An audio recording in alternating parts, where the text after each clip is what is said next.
Hello, namaskar. This is Firstpost and you're watching Vantage with me, Palki Sharma.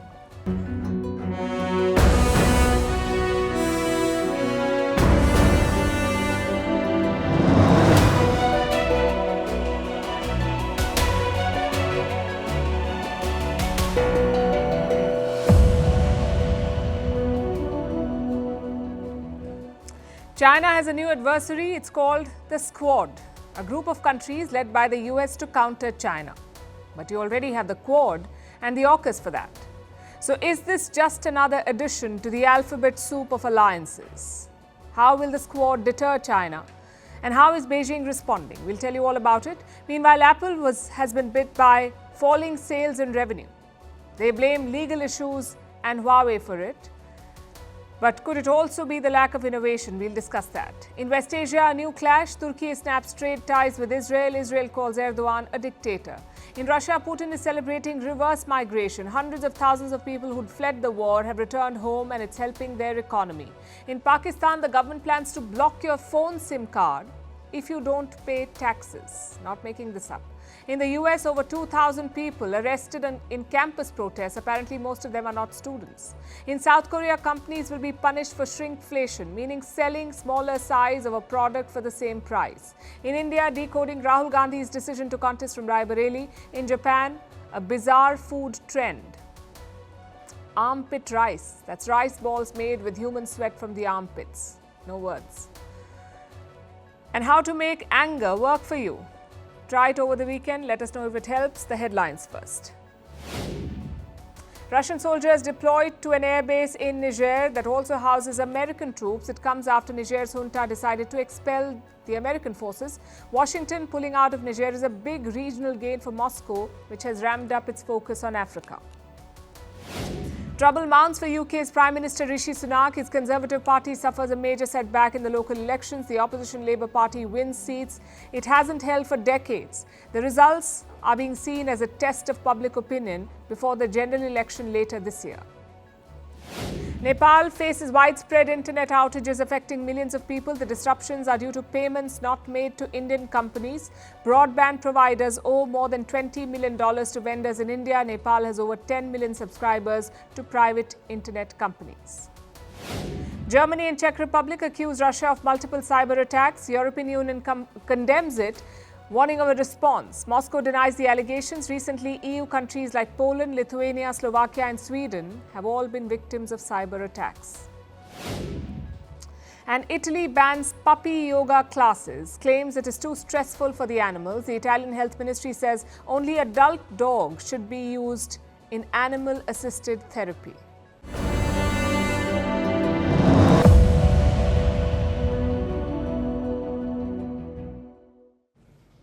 Let me ask you a question. Where would the next big threat to the world, to world peace come from? Will the war in Ukraine spread to Europe? Will West Asia flare up again? Or will it be Africa? What about the Indo-Pacific, where tensions are already high?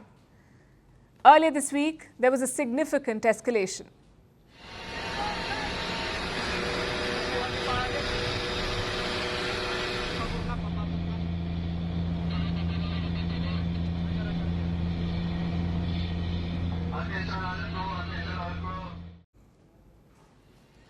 We told you about this on the show. China and the Philippines clashed again in the South China Sea or the East Philippine Sea. The Chinese Coast Guard targeted vessels from Manila. They fired water cannons and damaged a Philippine ship. This is becoming a recurring practice. Do you know how many times China has done this year? How many times they've targeted Philippine ships in the last 4 months? At least 20 times. And it's unlikely to stop. So what is the solution? How should one push back against Chinese aggression? The US thinks it has the answer, a new regional alliance. They already have the Quad and the AUKUS, but now they've put together a new group with a brand new name. It's called the Squad. And no, we're not talking about a Hollywood film. This involves actual countries. It's an informal nickname given by Pentagon insiders. 4 countries are members of the Squad: Australia, Japan, the Philippines and the US. And what is the purpose of this alliance? To protect the Indo-Pacific. How would they do that? Well, it's a bit like how a neighborhood watch works. In your apartment complex or your community, you hire a team of security personnel who keep a check on the neighborhood and conduct patrols to keep the residents safe. The squad is expected to do the same. The Quad has these 3 members plus India. The Squad has the Philippines in India's place. And they're going to maintain freedom of navigation to keep all ships and boats safe. That is their purpose. The Squad carried out their first military drills last month. It was a joint maritime patrol, and now they're looking to ramp up these drills. Defense chiefs of the Squad met in Hawaii this week. Just last year in Singapore, the defense ministers from Australia, Japan, the Philippines, and the United States met together for the first time. Today's meeting, the second of its kind, built on that momentum, and it helped advance a vision that our 4 democracies share for a free and open Indo-Pacific. He talked about a meeting in Singapore last year. That was the first meeting of the alliance, and now within a year, the Squad has reconvened to devise a plan to counter China. There are 2 elements to their plan. The first is the military drills. They will increase the frequency of such exercises to enhance interoperability or the ease of working together. The second part is strengthening Manila's defenses. The Philippines wants to modernize its armed forces. It wants to invest $35 billion on defense upgrades over the next decade. Where will the money go? Into buying more ships, aircraft, and radars. And members of the Squad want to help Manila. They've agreed to give security assistance. The terms are still being discussed. Needless to say, China is keeping a close eye on all these developments. Before the meeting in Hawaii, the Global Times published an editorial. And in typical fashion, this too sounded like a warning. It says the Squad will, and I'm quoting, ultimately lead to a deterioration of the Philippines' strategic security environment. Basically, they're saying the Philippines is making a mistake. The Squad will only make the neighborhood more unsafe. That is China's threat/warning. Last month, Beijing complained about the joint military drills too. Attempts to bring in external forces to safeguard its so-called security will only lead to greater insecurity for itself, potentially turning itself into pawns in others' schemes. Expect Beijing to keep pushing back. The fact is, China is the aggressor in the South China Sea. It has a massive military presence there. Manila has counted more than 50 Chinese ships and vessels in the West Philippine Sea alone. Taiwan too is on the edge. It says China has turned 3 islands into military bases: the Subi Reef, the Fiery Cross Reef, and the Mischief Reef. They're all close to Taiwan, and Taipei says Chinese bases there are quote-unquote enormous. Now look at these pictures. They were released by Japan in March. What do they show? The Spratly Islands, part of the contested South China Sea. Tokyo says China has taken over 7 facilities there. They're deploying vast military assets and building more bases. China is believed to have 20 outposts in the Paracel Islands too. This is near Vietnam, another party to the South China Sea dispute. So basically, the PLA has surrounded all these regional players, and now it is enforcing its claims by deploying its military. So a response had to come. Conflicts are the reality of our world. So is power asymmetry, which is why alliances become critical in maintaining the balance of power. But the question is, how many alliances do you really need? AUKUS and the Quad were supposed to keep China in check. So far, they've not really delivered. Will the Squad succeed where the others haven't? Guess we'll have to wait and see.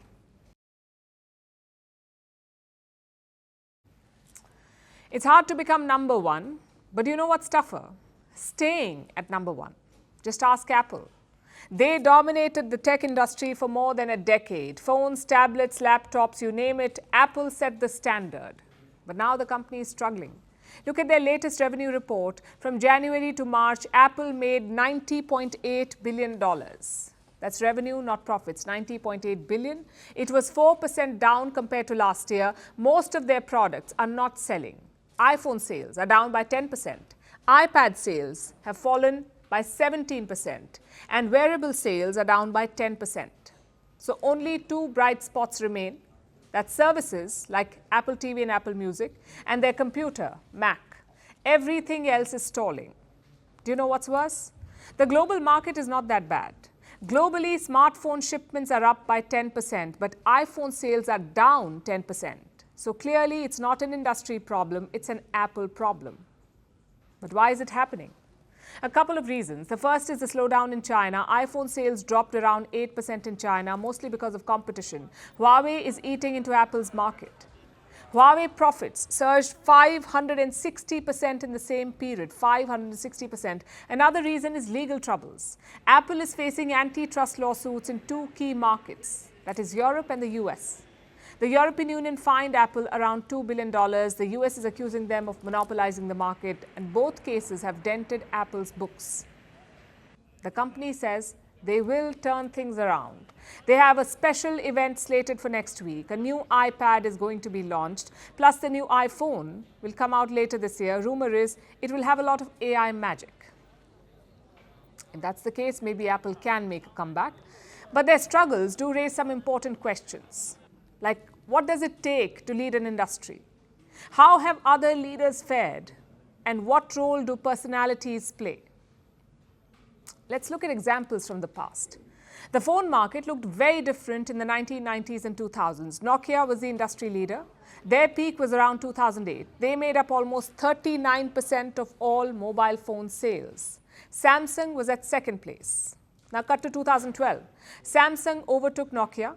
They had 22% of the market. Nokia had around 19%. So a new industry leader emerged. Again, cut to 2023. This time, Apple overtook Samsung. They had around 20% of the smartphone market. Samsung had 19%. So let's recap this race. From 1998 to 2012, Nokia led the market. From 2012 to 2023, Samsung led the market, and then Apple took over. Nokia's reign lasted around 14 years. Samsung's lasted around 11. Let's look at another industry, photography. For many decades, photography meant one company, Kodak. In 1976, they made up 90% of the US market, 9-0. It was virtually a monopoly. But gradually, competitors emerged like Fujifilm, Nikon, and Canon. By 1999, Kodak's market share was 27%. By 2005, it was 25%. Still, Kodak was a market leader. That would only change in 2010 when Canon overtook them. Today, Canon makes up almost 50% of the digital camera market, and Kodak, they filed for bankruptcy in 2012. So Kodak's reign lasted for more than 2 decades, but it was not a thriving reign, it was a slow death. Another example is Blockbuster, a movie rental chain in the US. Their first shop opened in 1985, and in 20 years, they had 9,000 locations. Blockbuster dominated the US entertainment industry, but in 2010, they went bust. They were swamped by the OTT wave. The likes of Netflix and Amazon swept them aside. So Blockbuster reigned for around 2 decades. Do you know what's common about all these 3 examples? Innovation, or the lack of it. Nokia could not innovate, not like Samsung and Apple did.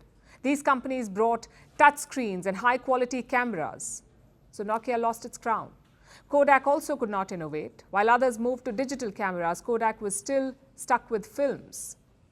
By the time they transitioned, it was too late. Same with Blockbuster. They did not ride the digital wave. In the year 2000, in fact, Netflix asked Blockbuster to buy them out, and that too for just $50 million, but Blockbuster denied. Today, Netflix is worth $240 billion. It tells a story, doesn't it? To lead an industry, you need to stay ahead of the curve. You need to keep evolving. Experts say technology doubles every 2 years. For example, cameras become twice as good in 2 years. Processors become twice as good in 2 years. So do touchscreens and batteries. If you don't keep up, you will be outdated. In 10 years' time, you will be a generation behind the rest. Which also brings us to leadership. Do personalities play a role here? Yes, they do. Being a manager is one thing. Being a visionary is another. Just look at Steve Jobs. He wanted to disrupt the mobile phone industry. He made technology look like magic, which is why Apple moved up the ladder. But today, that magic is missing. Tim Cook took over as Apple CEO in 2011. Listen to an interview he gave around that time. And I'm going to quote, "We argue and debate like crazy about what we are going to do, because we know that we can only do a few things great.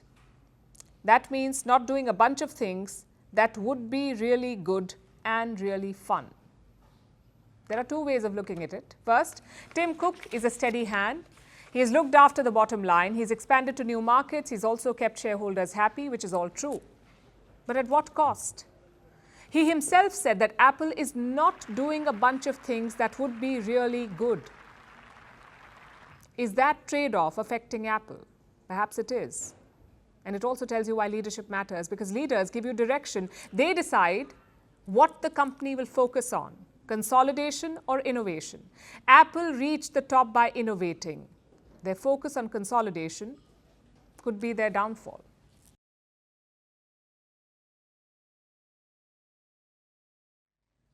Now let's come back to the topic of conflicts. The one in West Asia is reshaping regional and global equations. Countries are snapping ties with Israel. The latest to join this list is Turkey. It has suspended trade ties, citing the quote-unquote tragedy in Gaza. Ankara says it will resume trade only when Israel allows free flow of aid into Gaza. Tüm Batı İsrail'e çalışıyor. All of the West is working for Israel. Starting with America, they are all working for Israel.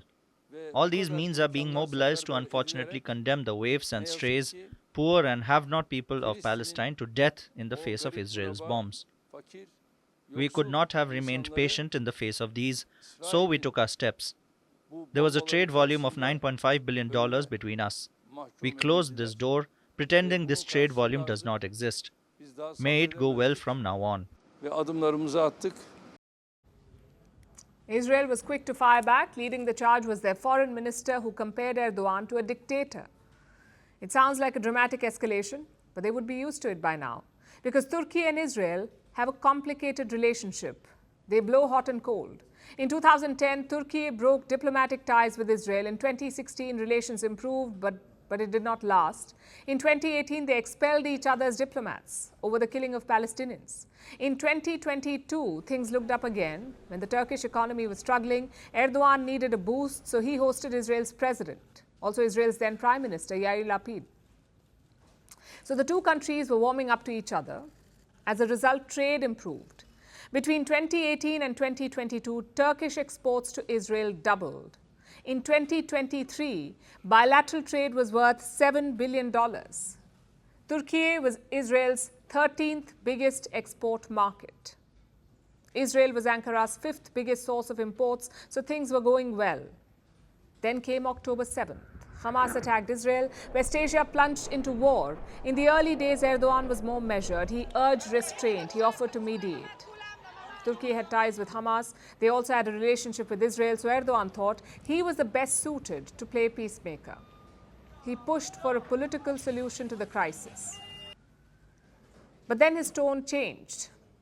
He branded Israel as a terrorist state. He hit out at Israeli Prime Minister Netanyahu and compared him to Hitler. He also called Netanyahu the butcher of Gaza. Erdogan was mostly playing to the galleries. His political base at home is Islamist. It is pro-Palestinian.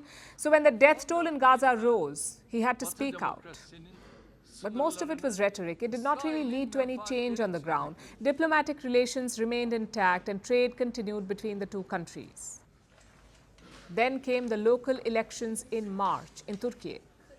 Erdogan's AKP party suffered its worst defeat in 2 decades. Why? Because they lost out on religious voters. The traditional voter base of Erdogan's party had shifted.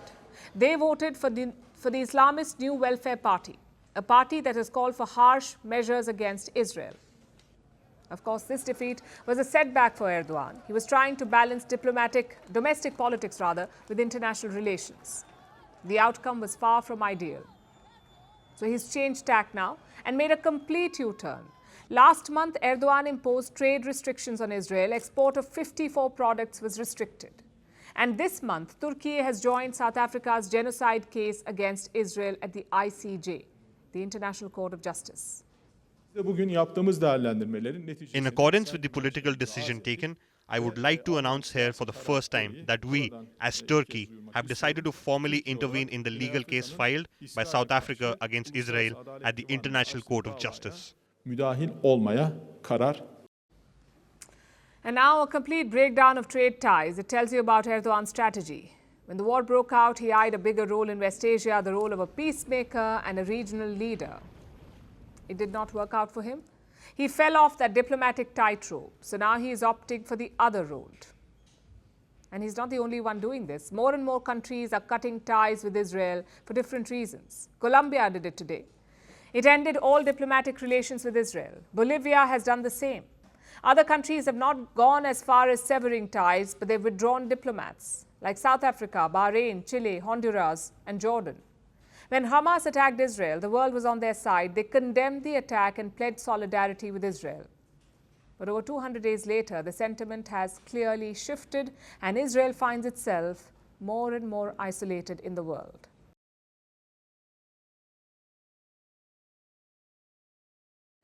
Now let's look at Russia. Things have been chaotic in the country for a while. It has been at war for over 2 years against its neighbor Ukraine. Ukraine is backed by almost every Western country. The West keeps imposing sanctions on Russia and anyone working with Russia. What has been the result? Despite the unprecedented challenges we faced over the past few years, positive trends are strengthening in the domestic economy. As you know, Russia's GDP increased by 3.6% last year, and the statistics for the first months of this year show that it continues to show good rates. That was Russian President Vladimir Putin. He was speaking at a business forum a few days ago. He expects decent economic growth this year as well, following the 3.6% growth seen in 2023. And this isn't Putin throwing some unverified numbers around. Western institutions have given similar reports, 3.6% growth in 2023. That's for Russia, 3.6%, despite an ongoing war. And it's about to get better for Russia. This year, they're expected to grow faster than all advanced economies, even the US. What is fueling this rapid growth? The war economy, a military-industrial complex working on overdrive. But another factor is also playing a part: the return of Russian nationals. People who fled the country are making their way back home. Back in 2022, when the Ukraine war began, thousands of people fled Russia. Some took the first flights out of Moscow or St. Petersburg. Others left by road, crossing into neighboring countries like Georgia or Kazakhstan. The people fleeing were often military-aged men who were afraid of getting conscripted. But there were others too, people who disagreed with the war, who ideologically opposed Putin. They thought they would flee rather than live under him any longer. And at that time, Putin had described them, and I'm quoting, he called them scum and traitors. More than 1 million people left Russia in 2022. First in February, when the war was announced, and then in September, when Putin mobilized 300,000 reservists. Most of the people who left were relatively young, of fighting age, but this also means that they were also working age. So a chunk of Russia's workforce fled the nation in 2022. They could have contributed to the economy had they stayed. Their absence slowed Russia's growth down. But now things have changed. These Russians are going back home. There are a number of reasons for that. Some could not make a living abroad. They tried to start afresh, it did not work out, so they went back. Others are being forced to go back. Their resident permits have been expiring and countries are wary about reviewing them. Even places that initially welcomed Russians, like Turkey. At present, there are about 60,000 Russians in Turkey. In 2022, the number was as high as 132,000 Russians. Less than half the Russians who went to Turkey have remained after 2 years. And this is the case in a lot of countries, even friendly ones like Armenia or Kazakhstan. Kazakhstan had 146,000 Russians in 2022. By the end of last year, about 80,000 remained. That number would have gone down further in the last 4 months. So it seems that some host countries have been pressuring Russians to go back home. That's the second reason why they're heading home. There's also a third reason: discrimination. Think about the war in Ukraine. Think about how it has been portrayed. Putin versus the West, Russia against the free world, dictatorship versus democracy. That has been the narrative in large parts of the world, and this shapes perceptions. even about ordinary Russian people, people who have nothing to do with the war, who actually ran away from it. About 25% of these Russians say they face discrimination from the people of the country they fled to or from governments or other institutions. This Russophobia has jaded some of the people who left. So they have made their way back home and caused Russia's reverse migration, which is helping the country. The returning Russians are contributing to the economy again at a higher rate than those who stayed behind. So their return is a boon for Putin, and it marks another failure of the West's policy towards Russia.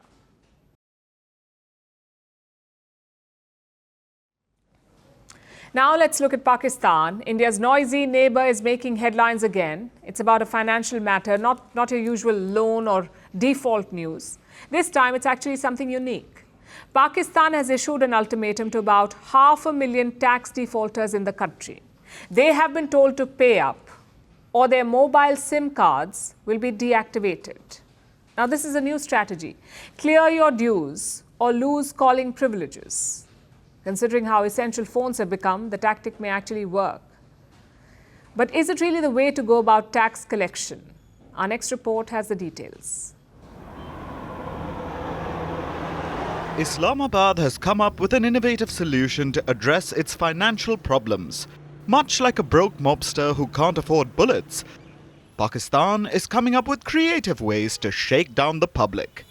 It's using a new weapon against tax defaulters, the threat of disconnection. If the people of Pakistan don't pay their taxes, their SIM cards will get blocked. It's taxes for TikTok, income tax for Instagram. Pakistan's new tax collection drive puts connectivity on the line. Here's how it works. Pakistan's Federal Board of Revenue has identified about 2.4 million tax defaulters. The tax authority shortlisted about 500,000 of them, people who didn't pay taxes last year but had paid at least once in the past 3 years. These 500,000 flaky taxpayers were chosen for the new punishment. Their names were sent to Pakistan's Telecom Authority and to the 4 telecom providers in the country.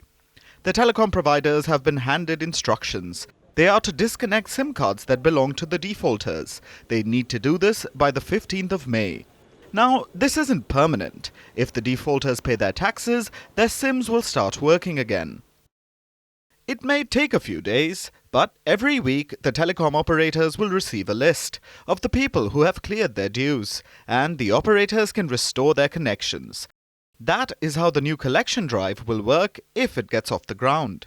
The telecom companies aren't happy with the plan. They don't want to lose their customers, even temporarily. So the new plan could be challenged in court. But if it gets the legal nod, the tactic could change the face of Pakistan's revenue collections.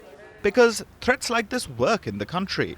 Pakistani SIM cards were at risk in 2021 as well, during the COVID-19 pandemic. Pakistan is notoriously anti-vaccine, even when it comes to basic vaccines like the one for polio.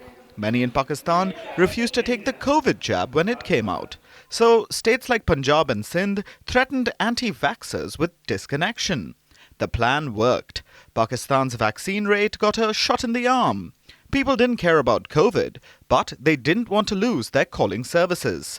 So the SIM severance scheme has worked in the past. But this isn't always the case, at least in other countries. Nigeria tried something similar a few months ago. People were told to link their SIM cards to their national identity numbers. They were also threatened with disconnection. But in Nigeria, it seems that threat didn't really work. People allowed their SIMs to get blocked, especially if they were secondary SIMs. Who's to say that won't happen in Pakistan? After all, a new SIM may cost less than clearing all the taxes. But even if it works, even if it is a successful scheme, should this be allowed? What happens if the government gets it wrong? If they target the wrong person? A mobile phone connection is crucial in this day and age. It could cost someone their daily bread and butter, maybe more. Blocking a SIM card is a drastic step. So, should governments be allowed to weaponize it? Free Palestine! Free, free, free Palestine!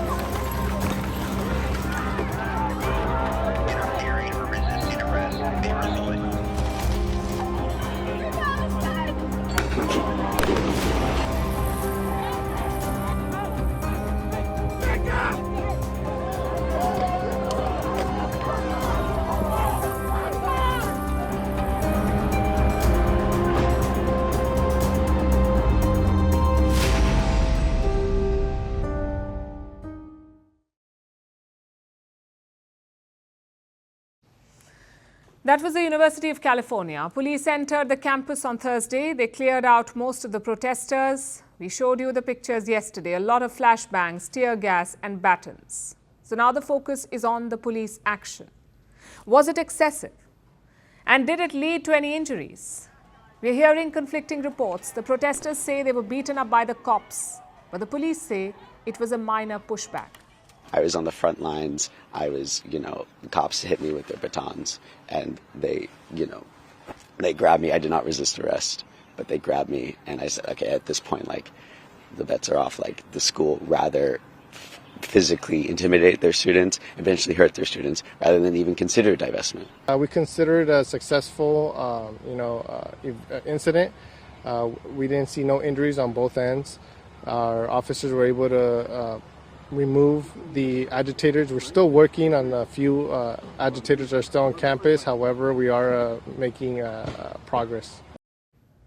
The crackdown isn't over, though. Some protesters remain on the UCLA grounds. They're facing off with the police, so another showdown could be looming. Plus, there are operations elsewhere, like at Portland University. Protesting students had occupied a library there, so the cops charged into the campus. Take a look.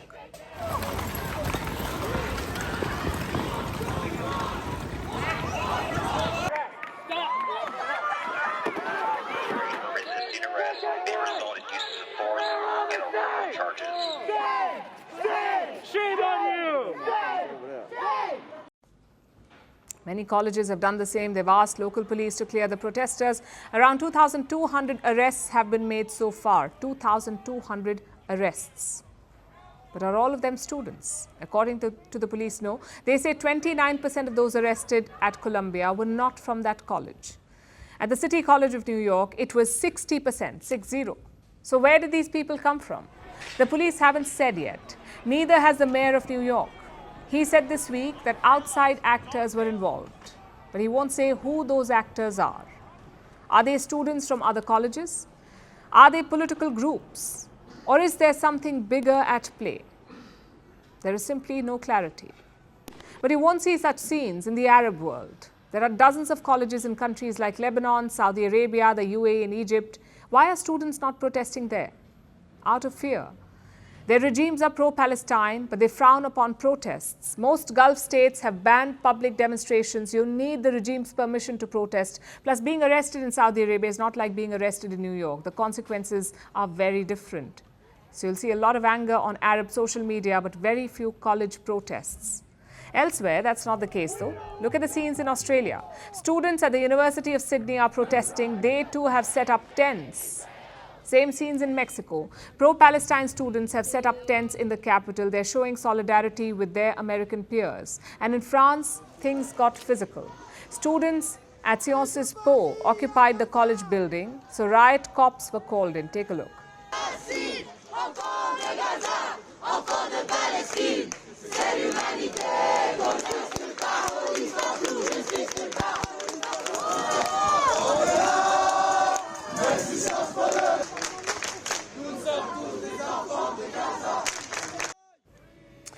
Much smaller protests than the US, also less violence, so I guess there is a different way to protest. Speaking of which, a new protest symbol is spreading in the US. You may expect something sophisticated, but it's not. It's a water jug. And the origin story is quite interesting. Last month, police entered a college in California. They tried to clear out the protesting students, but some of them pushed back. How? Using an empty water jug.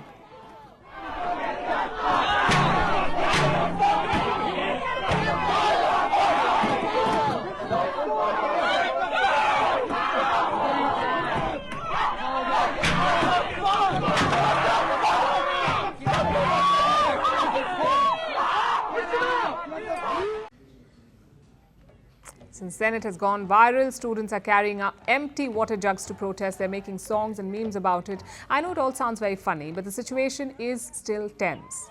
Hundreds of protesters remain in colleges around the US. Will all of them be dragged away? Is there no better solution? Well, there could be. A few colleges have resolved the protests peacefully. How? By striking a deal with students. 4 colleges have done this so far. Rutgers University in New Jersey, University of Minnesota, Northwestern University in Illinois and Brown University in Rhode Island. Each of these deals are different. Let's look at the latest one in Rutgers. Students had a total of 10 demands, like divesting from Israel and cutting ties with the Tel Aviv University, also accepting displaced students from Gaza and displaying flags of Palestine on campus. The college has agreed to 8 out of 10 demands. The 2 important ones were not accepted: divesting from Israel and cutting ties with Tel Aviv University. Yet the students disbanded. At the University of Minnesota, it took even less. The college president agreed to meet the students, so the protest was called off. At Northwestern, the college promised a few concessions, like a community house for West Asian students and funding for Palestinian students. So clearly, there is a better way. But we need both sides to climb down. Students must ask for things that are deliverable and, of course, follow the law. You can't just hold the entire college hostage. Same for the administrators. They must try to reach out to the students, offer them some sort of concessions. If not, this could drag on for a long time. There are protest encampments at 80 American colleges. Imagine a police operation in all of them, 80 colleges. It would be traumatic and unnecessary. So let's hope that common sense prevails on both sides. Our next story is about your shopping bag, more specifically your groceries and household items. Have you ever felt that your favorite products are shrinking in size? Does that bag of chips appear smaller than before? Does the detergent pack feel less heavy? The packaging looks the same, the price is the same, but you're getting less for it. If you've noticed or felt this, you're not alone. Companies across the world are doing it, reducing the size of the product while selling it at the same price. They call it shrinkflation. And as consumers, we have no choice but to accept it, unless you're in South Korea. Because here, a crackdown is underway. Seoul is going after the manufacturers who are shrinking their products without informing their consumers. Here's a report. A visit to the supermarket can be a confusing experience. There is more of everything. Look on any shelf and you'll be spoiled for choice. There is an explosion of brands across product categories. If you fancy an ice cream, just going through the section can feel like navigating your way through a maze. There's a vast selection of brands offering dozens of flavors, and they come in different versions too, like sugar-free options and even vegan ice creams. Having options is a good thing, but as you ponder over the endless choices, your wallet may be quietly taking a hit. Companies around the world have a sneaky way to make you pay more for less product. This tactic is called shrinkflation. Some of the world's most famous brands have resorted to it, like Listerine. In the UK, Listerine reduced the size of its mouthwash bottle. Earlier, it was sold in a 600 ml bottle, but now buyers will get just 500 ml. In the US, a variant of Oreo cookies was downsized by over 50 grams, and Huggies reduced the number of its diapers by 12. They weren't the only ones. From coffee brands to household cleaning supplies and snacks, all have reduced the sizes of their products without lowering the price. Even Joe Biden can't ignore it anymore. Sports drinks bottles are smaller. A bag of chips has fewer chips, but they're still charging it just as much. I've had enough of what they call shrinkflation. The American president wants companies to stop shrinking products. Meanwhile, South Korea is taking more decisive action.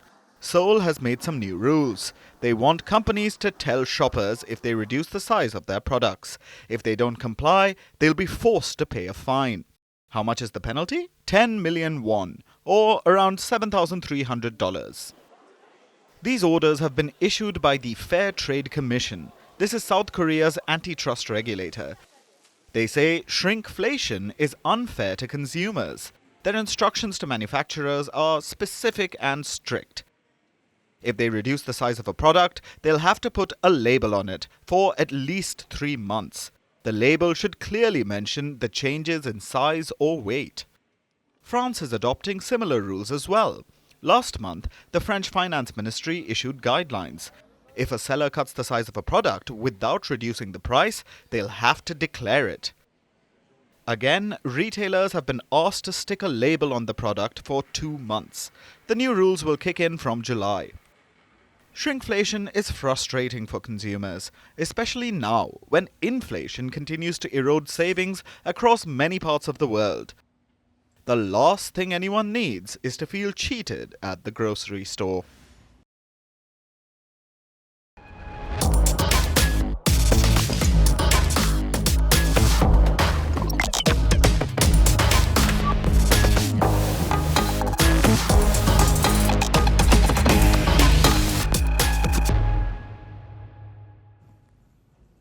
All the speculation is over. Congress leader Rahul Gandhi will fight from a second seat, but it's not Amethi. Rahul Gandhi has gone with Rai Bareli.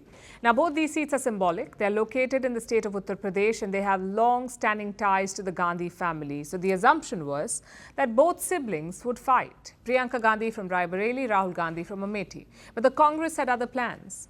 Priyanka is not being fielded at all and Rahul Gandhi has ditched Amethi for Rai Bareli. He filed his nomination earlier today. He was accompanied by the party president and his family. But why is this significant? Because of the messaging. Rahul Gandhi made his electoral debut in 2004 and he did so from Amethi. He won the same seat in 2009 and 2014, but in the last election he lost that seat. Back then, Rahul Gandhi had promised to win back Amethi to return 5 years later. Instead, he has shifted to another seat. So the BJP is having a field day. Prime Minister Modi accused Rahul Gandhi of running from a fight. मैंने पहले ही बता दिया था कि शाहजादे वायनाड में हारने वाले हैं और हार के डर से जैसे ही वायनाड में मतदान समाप्त होगा वो दूसरी सीट खोजने लग जाएंगे और अब दूसरी सीट पर भी उनके सारे चेले चपाटे कह रहे थे अमेठी आएंगे लेकिन अमेठी से भी इतना डर गए वहां से भागकर अब रायबरेली में खोज रहे हैं रास्ता. Couple of questions here. First, why Rai Bareli instead of Amethi? And second, why contest at all? Rahul Gandhi is already fighting from another seat in Kerala. It's a long-standing Congress stronghold, so victory is pretty much assured. Why then did he pick a second seat? Let's look at both these questions. Rai Bareli has long been dominated by the Gandhi family. In 1952, it was won by Firoz Gandhi. That's Rahul's grandfather. Indira Gandhi won the seat in 1967, 1971 and 1980. Then in 2004, Sonia Gandhi won the seat. She was re-elected in 2009, 2014 and 2019. That last victory was very important because the Congress party managed only one seat in Uttar Pradesh and that one seat was Rai Bareli. So long story short, it's a safe bet. The Congress party has won by more than 160,000 votes in 2019. So Rahul Gandhi had a good chance. Certainly better than Amethi. He lost that seat. He lost Amethi by more than 55,000 votes last time. So clearly he wasn't confident about it, which brings us to the second question. Why contest at all? Because of the symbolism. Uttar Pradesh has around 80 seats in the Lok Sabha. That's almost 15% of the total. Politically, it's a very important state, probably the most important one. So contesting from there is a political statement, sort of like leading from the front or fighting where the action is thick. But will it actually work? There are 4 factors to note here. First, it's still a risky move. I know we said Rai Bareli is a safe seat, but elections are tricky affairs. The Congress has already been routed from the Hindi heartland. So a loss in Rai Bareli is not impossible. If that happens, it would be a double whammy. Rahul could become the leader who lost both his family bastions, first Amethi, then Rai Bareli, and there is an element of risk there. Secondly, what sort of message does it send? We know that Rahul Gandhi has prime ministerial ambitions, yet he can't fight for his old seat. The Congress has nurtured Rahul's image as a fighter, but this move suggests the very opposite, that he is not ready for a tough fight, and chances are that will hurt the morale of his party workers. Thirdly, what about Priyanka Gandhi? In the last few years, she has led the campaign in Raebareli. Sonia Gandhi's health did not allow her to campaign, so the Congress deployed her daughter. We keep hearing about her looming electoral debut. Well, this was the perfect chance, but the party decided otherwise. And finally, the fourth factor. What about his seat in Wayanad? Assuming that he wins both, Rahul is expected to drop Wayanad. The people there may not like that. They voted him to the Lok Sabha when Amethi did not. And how does he repay them? By picking another seat. So there's a lot of factors at play here. But we'll have to wait and see how things play out. Raebareli will be voting in the fifth phase of the elections. That's on the 20th of May. And when the results come in, we'll see if this move worked or not.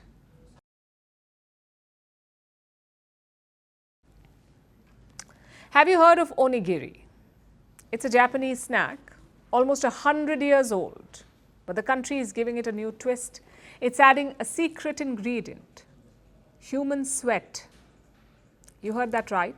Young women are shaping onigiri balls under their armpits. These sell for 10 times the price of normal onigiri. And it's not even the worst bizarre delicacy.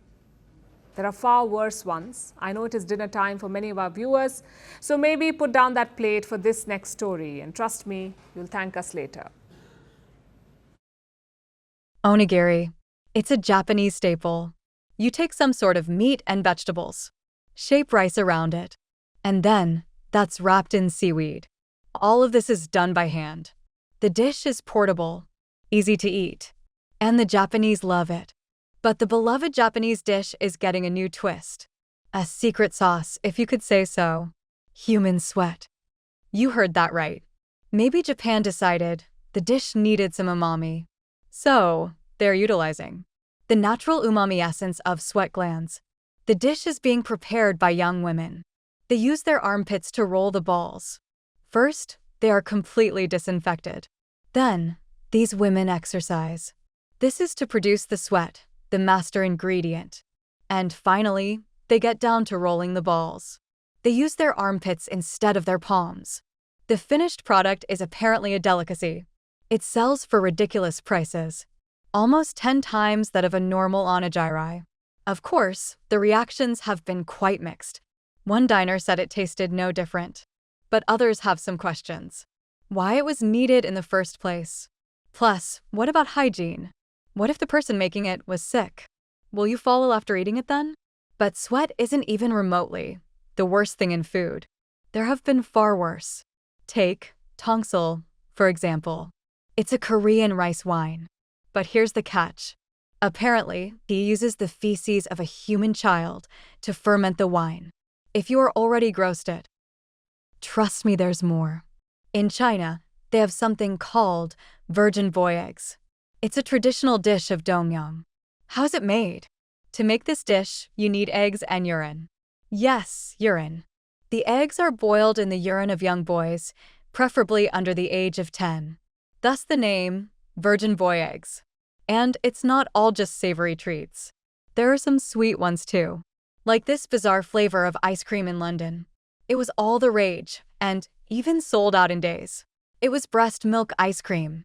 15 women produced milk to make the first batch. The store founder said, "If it's good enough for our kids, it's good enough to become ice cream." Clearly, these dishes are not for the faint-hearted.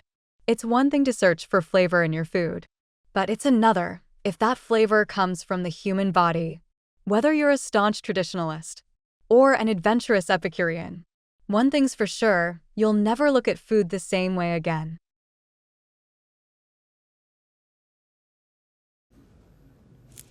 Take a moment.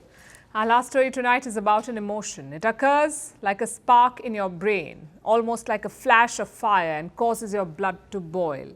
But it manifests in different ways, from a brooding face to a river of tears to a scowl, scream, or punch. You guessed it, I'm talking about anger. Scientists believe evolution gave us anger. It has been hardwired into our brains over millions of years. Now, the frequency and intensity differ. For instance, people can feel angry anywhere between once a day to a few times a week. 21% of workers, according to a study, regularly feel angry at work. The remaining 79%, not so much. Meanwhile, some countries are angrier than others. The reasons vary as well, from conflict to political or economic stress, but everyone experiences anger similarly. Every time you feel shortchanged, the brain sounds an alarm and your body thinks that it is under threat. This triggers the body's fight or flight response. It floods you with stress hormones, increases the heart rate, increases breathing, and the body prepares for physical aggression. So if you want to fight someone when you're angry, it's because your body is urging you to do so. But there's a downside here. In most cases, this is not good for your health. According to a new study, anger can adversely affect the health of blood vessels. It can chronically impair them. And this is not the first study of its kind. Anger is known to increase the risk of heart attack, stroke, hypertension, high blood pressure, poor metabolism, and respiratory problems. It can fuel chronic stress or trauma and interfere with work and relationships. No wonder anger gets a bad rep. But here's the catch. It doesn't have to be this way. Anger is vastly misunderstood. Scientists say that anger is not a completely negative emotion. You have to learn how to harness it. If you don't shut down your anger, but channel it, it can actually help you. According to research, anger can be a great motivator, more effective in motivating people than a neutral emotional state. Anger can help you overcome obstacles and meet your goals. If you don't repress it, it can actually help physical and emotional health. That's what experts are saying now. So how can you make your anger work for you? For starters, accept it. Anger is one of the most primitive emotions, meaning feeling angry is as human as it gets. So accept and then unpack your anger. Experts say burying anger can lead to despair and resentment. So process it. Which brings us to the third step, which is problem solving. Anger may seem blinding, but it can also provide clarity. It can make you aware of why you feel angry and what you can do about it. So you can come up with a solution, maybe have your personal concerns to address, or maybe a bone to pick with someone. And that doesn't have to be all bad. Studies say expressing anger and having a confrontational discussion can sometimes improve relationships. But while you process anger, be careful about how you blow off steam. Research proves that venting does not help. Neither does smashing things. It causes your anger to escalate rather than diminish. Instead, science urges you to try activities that calm you down, like taking a deep breath or listing down angry thoughts, then shredding the paper. I know it all sounds bizarre. After all, when you want to throw a plate at someone, the last thing you would do is look for pen and paper. But there must be middle ground. So figure out what works for you. We'll give it a shot too. Let's share notes later. And now it's time for Vantage Shots, images that tell the story. In Vietnam, millions of fish die as heat wave continues to roast the country. In Russia, the army parades military hardware in central Moscow ahead of a nighttime rehearsal. And Australia has launched a new rocket fueled by candle wax. Finally, we're taking you back in history. On this day in 1979, Margaret Thatcher was elected as the Prime Minister of the UK. She was the country's first female Prime Minister, the first woman to lead a major Western power, and also the longest serving British Prime Minister in 150 years. We're leaving you on that note. Thanks for watching. Have a great weekend.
Firstpost puts the spotlight on Africa.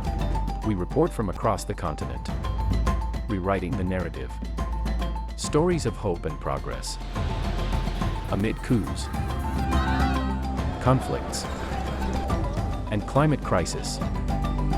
The challenges are many, but so are the opportunities. Trying to do what benefits the majority of citizens.